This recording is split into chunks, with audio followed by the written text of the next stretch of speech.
এখন নতুন করে যদি নতুন দলকে কেউ ডিজিডিএ বা এনএসআই দিয়ে তৈরি করার চেষ্টা করেন, তাহলে 111 মতো মধ্যমটা আপনাদের কারো চাপবে। নতুন দল যত হবে মনে করবে আপনারাই করছেন।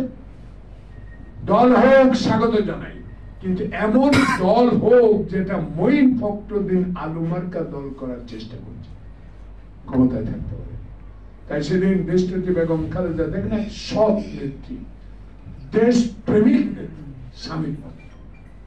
আমি একদিন বললাম যে 2008 সালের নির্বাচনে কি হবে, ফখরুল তো সবই, মঈন তো সবই হাসিনার লোক, বুঝবা না। এই দেশে চিরতরে আর্মির শাসন চলে আসে।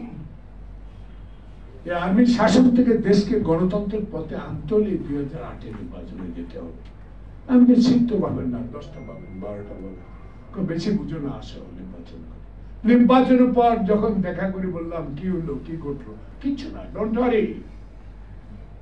এই কজন নিয়ে পার্লামেন্টে যাব, এই কজন নিয়ে কথা বলবো, বাংলাদেশে যেন জরুরি আইনটা প্রত্যাহার করে উঠে যায়, তারপর হাসিনার বিরুদ্ধে লড়াই করব।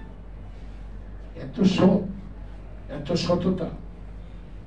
আমাদের রাজনীতি তো দেশ সেবার জন্য, তাই আমাদের নেতার কথা আমরা বারবার বলি, আমার সহযোগীরা বলে।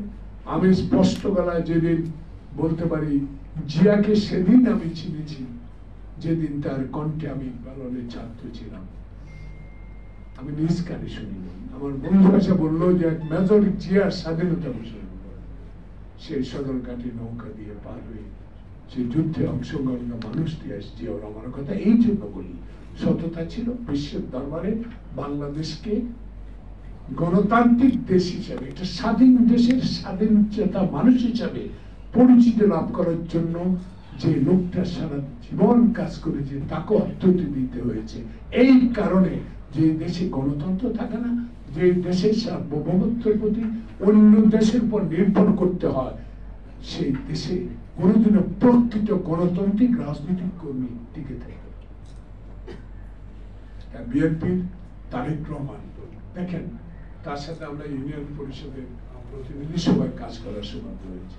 তখন তার কথাগুলো এত ভালো লাগতো, এখন তত ম্যাচিউর। আমি তো ভয় পাইছি যে আল্লাহ কি জানে 6 তারিখে কি হয়।